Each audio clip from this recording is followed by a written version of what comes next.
नमस्कार दोस्तों, स्वागत है आप सभी का एक बार फिर से आपके अपने इस यूट्यूब चैनल पर। आज इस वीडियो में हम बात करने वाले हैं लेव वाइगोत्स्की सोशियो कल्चरल थ्योरी। इसको हिंदी में आप सामाजिक सांस्कृतिक सिद्धांत भी कह सकते हैं।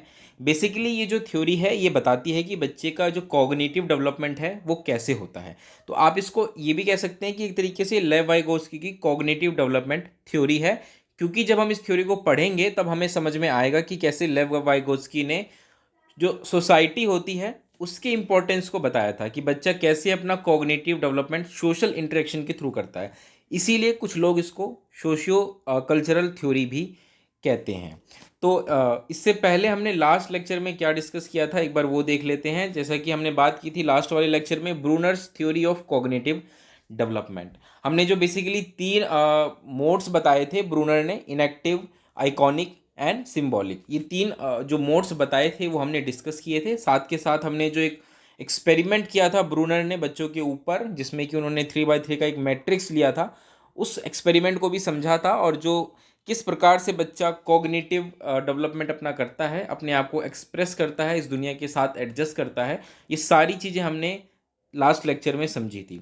और आज इस वीडियो में हम स्टार्ट करते हैं Vygotsky's socio cultural theory. Basically cognitive development क्या होता है ये आप सभी जानते हैं।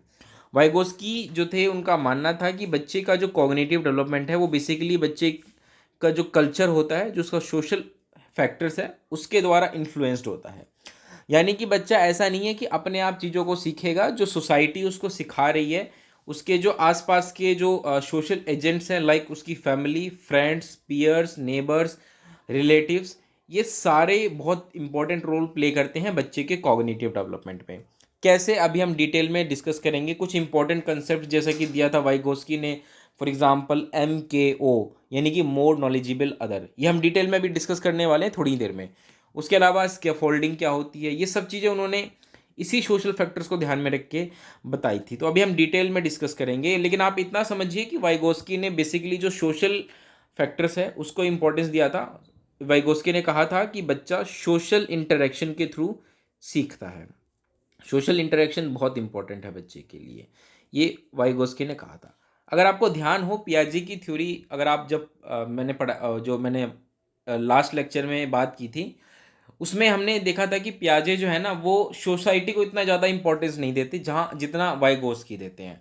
पियाजे की थ्योरी में आप पाएंगे कि बेसिकली वो कहते हैं कि मेच्योरिटी एक ज़्यादा इंपॉर्टेंट फैक्टर है, कि बच्चा जब किसी एक पर्टिकुलर स्टेज में आता है तो उसमें कुछ मेच्योरिटीज़ आती हैं, है ना, और उसके बेसिस पे वो ऑटोमेटिक चीज़ों को सीखता है। जैसे कि कंक्रीट ऑपरेशनल स्टेज में बच्चा जब आता है, 6 से 12 साल होती है, तब आप पाएंगे कि उसमें बच्चे में कंक्रीट थिंकिंग होनी स्टार्ट हो जाती है। कंक्रीट थिंकिंग मतलब बच्चा ऑब्जेक्ट जो उसके सामने है उसको देखकर सीखता है। लेकिन पियाजे ने ये नहीं बताया कि उसमें कंक्रीट थिंकिंग आई कहाँ से। बेसिकली उन्होंने एज को इंपॉर्टेंस दिया कि इस पर्टिकुलर एज में बच्चे में ये चीज़ डेवलप हो जाती है। यानी कि पियाजे कहीं ना कहीं जो मेच्योरिटी है उसको ज़्यादा इंपॉर्टेंस देते हैं। वहीं वाइगोस्की की अगर हम बात करें तो वो लैंग्वेज को ज़्यादा इंपॉर्टेंस देते हैं। लैंग्वेज बेसिकली वो बताते हैं कि बच्चे में तीन तरह की लैंग्वेज डेवलप होती है स्टेज वाइज। सोशल स्पीच होती है, एक प्राइवेट स्पीच होती है, एक इनर स्पीच होती है। ये तीन तरह की चीज़ें उन्होंने बताई थी। हालांकि मैं डिटेल में डिस्कस नहीं करूंगा, कभी हम लैंग्वेज डेवलपमेंट थ्योरी जब पढ़ रहेंगे वाइगोस्की की तब हम वहाँ डिस्कस करेंगे। इसी प्रकार उन्होंने सोशल इंटरेक्शन को ज़्यादा इंपॉर्टेंस दिया था। तो ये कुछ ऐसी चीज़ें हैं जो कि उनको अलग करती हैं पियाजे की थ्योरी से।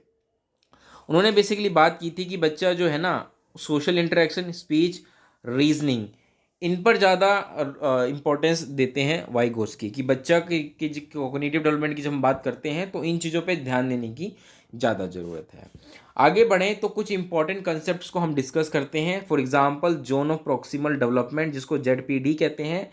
एग्ज़ाम में क्वेश्चन आता है, इस पे हर बार आता है, तो इसको स्किप मत करिएगा, इसको अच्छे से समझने की ज़रूरत है। वहीं नेक्स्ट है important concept, that is the more knowledgeable others, यानी कि इसको शॉर्ट में MKO भी कहते हैं। और एक और टर्म है स्कैफोल्डिंग। स्कैफोल्डिंग को समझना बहुत ज़रूरी है। चलिए वन बाय वन हम बात कर लेते हैं। सबसे पहले हम बात करेंगे जोन ऑफ प्रॉक्सिमल डेवलपमेंट की। जोन ऑफ प्रॉक्सिमल डेवलपमेंट क्या होता है? देखिए, वाइगोस्की जब बताते हैं बच्चे की कॉग्निटिव डेवलपमेंट के बारे में तो बेसिकली तीन तरह के टास्क बताते हैं। कुछ टास्क ऐसे होते हैं जो बच्चे के जो कॉग्निटिव लेवल है उससे काफ़ी लो लेवल के होते हैं, जिसको बच्चा ईजिली परफॉर्म कर लेता है। यानी कि ऐसा टास्क जो बच्चा ऑटोमेटिक करता है, बिना किसी की हेल्प के अपने आप ही कर लेता है, बिना किसी परेशानी के, बिना किसी कठिनाई के। कुछ टास्क तो ऐसे होते हैं।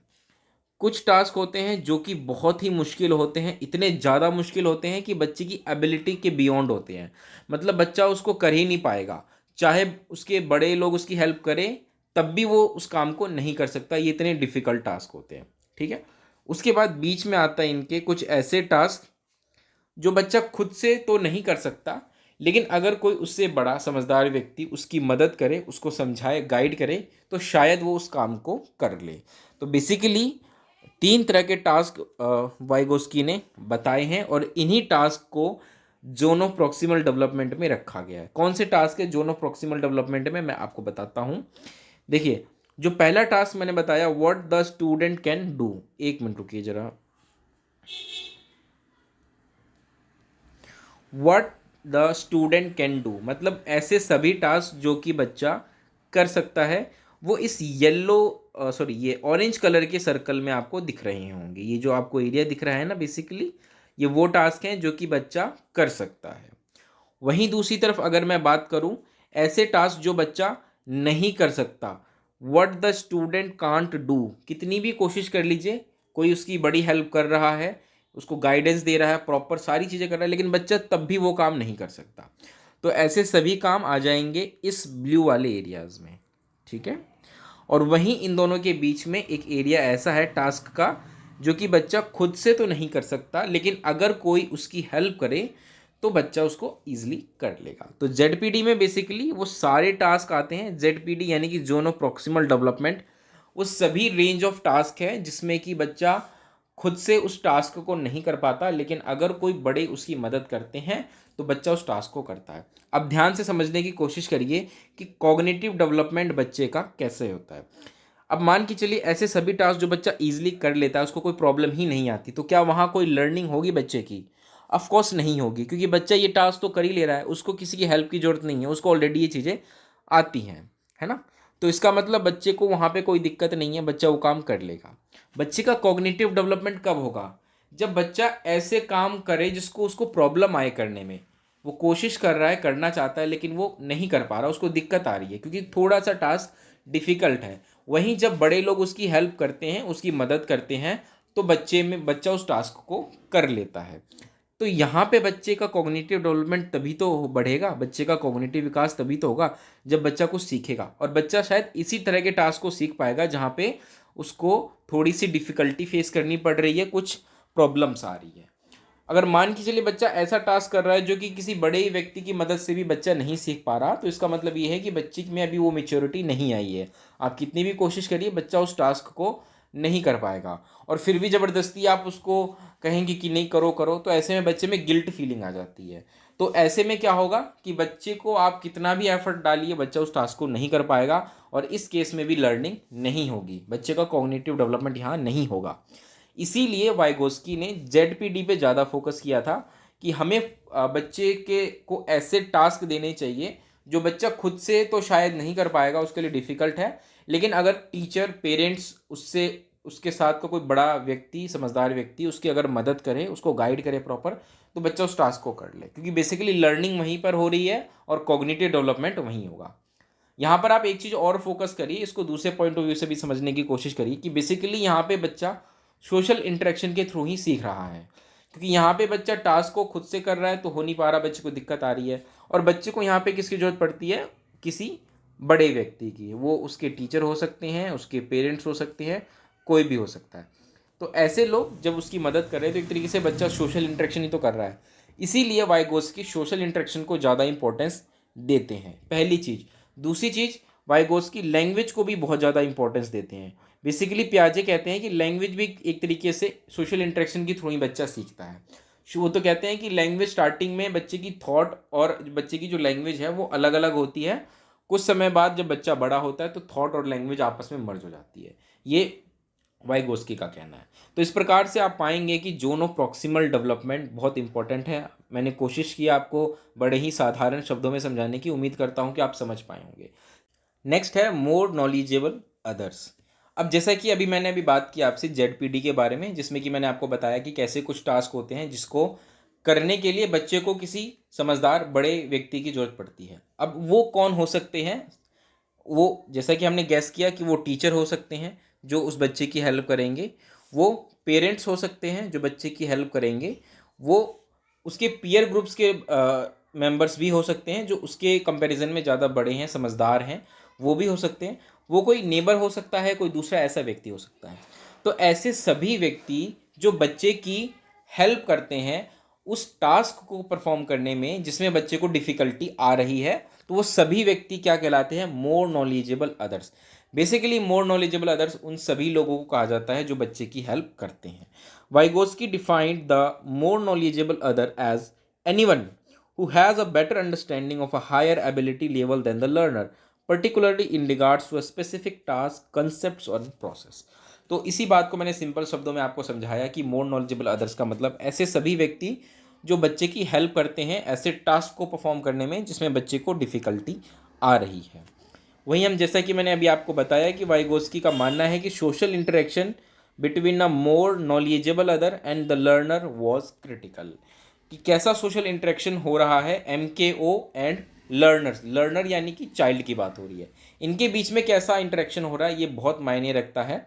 मोर नॉलेजेबल अदर जो पर्सन है जो बच्चे की हेल्प कर रहा है उस टास्क को करने में, वो तय करेगा कि बच्चे की लर्निंग कैसी होगी, है ना। एक तो उस पर्सन को बच्चे से ज़्यादा समझदार होना बहुत ज़रूरी है, नॉलेज ज़्यादा हो। दूसरी चीज़ वो इस चीज़ को समझता हो कि किसी भी टास्क को बच्चे को कैसे करवाना है ना। ऐसा ना कि वो इस तरीके से करवा पा रहा है कि बच्चा टास्क कर तो ले लेकिन कुछ समझ ना पाए, कुछ सीख ना पाए, है ना। लेकिन जब बच्चे के साथ वैसा ही सिमिलर टास्क कोई आएगा तो बच्चा वहाँ फेल हो जाएगा। तो इसीलिए एम के ओ, क्योंकि टीचर्स भी एम के ओ में आएंगे, तो बीइंग अ टीचर आपको भी इस चीज़ को ध्यान में रखना है जब आप वाइगोस्की की थ्योरी को इम्प्लीमेंट कर रहे हैं। तो आपको भी being a M K O and a teacher also, कि कैसे आप बच्चों को गाइड करेंगे, ये बहुत इंपॉर्टेंट है। बच्चों को सिर्फ उतनी ही गाइडेंस देनी है कि बच्चा उस प्रॉब्लम को खुद से कर सके। ऐसा नहीं कि सारा कुछ आप ही को करना पड़ रहा है और बच्चा सिर्फ देख रहा है। मूक दर्शक बन के ना रहे बच्चा, बच्चा एक्टिवली पार्टिसिपेट करे, इतना ही आपको बच्चे को हेल्प करना है। ठीक है, आई होप आप समझ पा रहे होंगे। तो ये होता है एम के ओ। चलिए मूव करते हैं हम नेक्स्ट कंसेप्ट पे, and this is the last concept and which is very important, scaffolding. इस पे क्वेश्चन कई बार पूछा गया है कि स्कैफोल्डिंग क्या होता है। जब हम पढ़ रहे होंगे ना कि कुछ प्रीवियस ईयर क्वेश्चंस भी हम डिस्कस करेंगे जल्दी, तो वहाँ पे हम देखेंगे वन बाय वन चीज़ों को कि किस प्रकार से क्वेश्चंस पूछे जाते हैं। फिलहाल स्कैफोल्डिंग समझ लीजिए कि स्कैफोल्डिंग क्या होता है। स्कैफोल्डिंग जैसा कि अभी हमने बात की जेड पी डी में ऐसे टास्क आते हैं जो बच्चा खुद से नहीं कर पाता, उसको किसी बड़े समझदार व्यक्ति यानी कि एम के ओ की जरूरत पड़ती है। अब वो जो व्यक्ति है जो एम के ओ है यानी कि मोर नॉलेजेबल अदर पर्सन है, वो कोई भी हो सकता है ना, बीइंग टीचर भी हो सकता है, पेरेंट्स, उसके पीयर्स मेंबर्स हो सकते हैं, कोई भी व्यक्ति वो हो सकता है। अब सवाल उठता है कि वो व्यक्ति ऐसा क्या करेगा कि बच्चा उस टास्क को कर पाए, है ना। अब सीधी सी बात है कि अगर कोई बच्चा किसी टास्क को नहीं कर पा रहा और वो मान के चलिए कि आपके पास ही आता है, आपसे मदद मांगता है कि इस टास्क को मुझे करना, आप मेरी हेल्प करें, तो आप उसकी हेल्प कैसे करेंगे? सीधी सी बात है, आप अगर अगर आप प्रॉपर उस चीज़ प्रॉब्लम को समझ पा रहे हैं तो आप बच्चे को इंस्ट्रक्शन दे सकते हैं कि आप ऐसे नहीं ऐसे कर लीजिए। आप इंस्ट्रक्शन दे सकते हैं, आप कोई एक्टिविटी करा सकते हैं बच्चों को जिससे कि बच्चा उस चीज़ को और अच्छे से समझ पाए। कुछ टूल्स आप यूज़ कर सकते हैं, कोई मटेरियल आप यूज़ कर सकते हैं जिसको हम टीचिंग लर्निंग मटेरियल्स कह सकते हैं, वो यूज़ कर सकते हैं। रिसोर्सेज बहुत सारे होते हैं हमारे पास, है ना, जो भी एज अ टीचिंग एड हम यूज़ कर सकते हैं। तो बेसिकली आप क्या करेंगे, इन्हीं चीज़ों का तो इस्तेमाल करेंगे ना किसी बच्चे को उस टास्क को करवाने में। तो बेसिकली स्कैफोल्डिंग यही सारी चीज़ें हैं, मतलब किसी टास्क को करवाने में एक व्यक्ति किसी बच्चे की मदद करता है, तो उस दौरान वो जिन भी टूल्स टेक्निक्स का इस्तेमाल करेगा वो सारे के सारे स्कैफोल्डिंग में आएंगे। ठीक है, आई होप आप समझ पाए होंगे। When a child is in their ZPD, an expert will provide them with appropriate assistance to help them accomplish a new task or skill. Activity, instruction, tools, resources that are used to aid in learning process are known as scaffolding. तो कोई भी teaching learning material हो सकता है, कोई भी resource हो सकता है, चार्ट, ग्लोब, एंड मॉडल्स, ये सारे ऐसी चीज़ें हैं जो कि स्कैफोल्डिंग कहलाती हैं, क्योंकि इसी की हेल्प से तो बच्चे को हम कोई भी टास्क करवाने में उसकी मदद कर सकते हैं। ठीक है, तो आई होप आप स्कैफोल्डिंग भी समझ पाए होंगे, MKO भी समझ पाए होंगे एंड ZPD भी समझ पाएंगे। बेसिकली कि यही तीन इंपॉर्टेंट कॉन्सेप्ट्स हैं वाइगोस्की की थ्योरी में। उनकी थ्योरी अगर सिंपल शब्दों में मैं कहूँ तो सिर्फ इतना ही है कि वो कहते हैं कि बच्चा सोशल इंटरेक्शन के थ्रू सीखता है। लैंग्वेज को उन्होंने ज़्यादा इंपॉर्टेंस दिया है बच्चे के कॉग्निटिव डेवलपमेंट में। और जब हम सोशल इंटरेक्शन की बात करते हैं तो बेसिकली वो कहते हैं कि बच्चा ऐसे टास्क जो कि ZPD में आते हैं उनको जब करता है किसी दूसरे पर्सन की हेल्प से, जो कि MKO है, उनकी हेल्प से करता है, और स्कैफोल्डिंग का इस्तेमाल जब किया जाता है तो बच्चा चीज़ों को सीखता है, कॉग्निटिव डेवलपमेंट होता है।